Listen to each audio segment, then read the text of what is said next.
आपकी नज़र में ये जो ताहयात नाअहली का केस है, इसका कितना बड़ा इम्पैक्ट होगा पाकिस्तान के ऊपर और पाकिस्तान की सियासत के ऊपर सर? देखिए ना, अगर तो नाअहली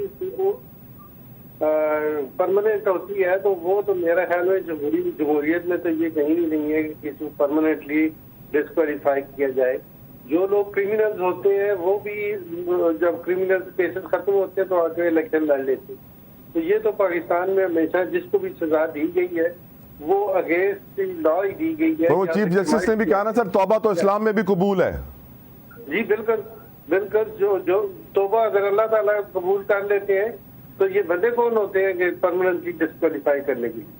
तो इसलिए ये तो जमहूरियत के खिलाफ है और जमहूरी इदारों के खिलाफ है ये बात कि जमहूरी लोगों का जो इलेक्टेबल्स हैं उनका रास्ता रोका जाए। लेकिन जो एडवोकेट साहब ने सबसे इंटरेस्टिंग बात मुझे लगी ऑनरेबल चीफ जस्टिस की कि आमिर मुंतखब होकर नहीं आइन तोड़कर आते हैं, लोगों को इंतखाब से बाहर रखने के लिए कभी सादिक व अमीन कभी डिग्री का कानून लगा दिया जाता है।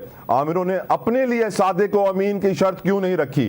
क्या ऐसा दिन आ सकता है पाकिस्तान में सर कि जितने भी इंपॉर्टेंट पोजीशन पे लोग बैठे हों सबके लिए सादिक व अमीन की शर्त हो, न सिर्फ सियासतदानों के लिए?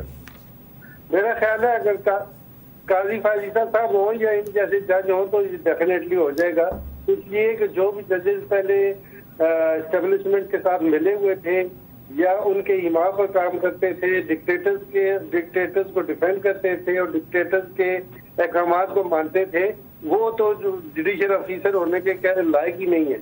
जो अपनी अदालत को न संभाल सके, अदालत जजों ने जवाब अल्लाह ताला को देना होता है कि हम फैसले क्या करते हैं। और इस तरह अवाम के साथ तो पाकिस्तान के साथ तो ज्यादा खेला गया है। यहाँ पे अभी तक जमहूरियत कायम नहीं हो सकी इस वजह से कि डिक्टेटर आते रहे और जुडिशरी ने उसका साथ दिया है, हमेशा साथ दिया है। जो भी डिक्टेटर है उसको इन चीफ जस्टिस जो बैठे हुए थे, जिनके आज कोर्ट नंबर 1 में फोटो लगे हुए हैं, उन्होंने फुल बेंच बना के और उन्हें डिफेंड किया। परवेज मुशर्रफ को किया, वर्दी में इलेक्शन लड़वाया, ज़ियाउल हक को वर्दी में इलेक्शन लड़वाया, अयूब खान को वर्दी में इलेक्शन लड़वाया है। तो ये कॉन्स्टिट्यूशन में कहाँ पे लिखा हुआ है एक आर्मी चीफ भी हो और वो इलेक्शन भी लड़े और वो सदर भी बन जाए? यकीनन ये सारा अदालती निजाम में भी फुकदान रहा है। अब अगर चीफ जस्टिस साहब काजी फाजिदा साहब कोई सही फैसले कर रहे हैं तो मैं कहता हूँ आज की हियरिंग में सर बंदियाल साहब का भी जिक्र आया और उनके फैसलों का भी जिक्र आया। जी जी जी। तो यकीनन पुराने चीफ जस्टिस भी जो है ना तनकीद का बहुत ज्यादा निशाना बन रहे हैं अदालत के अंदर ही। जी बिल्कुल यही बात है। उनके फोटो लगे हुए हैं, वो हर वक्त सामने होते हैं तो पता होता है किस फैसले क्या। सर एक तरफ फोटो लगे हुए होते हैं और एक तरफ उनके फैसलों की बुराई हो रही होती है, तो अजीब ही लगता होगा सर पूरे निजाम को।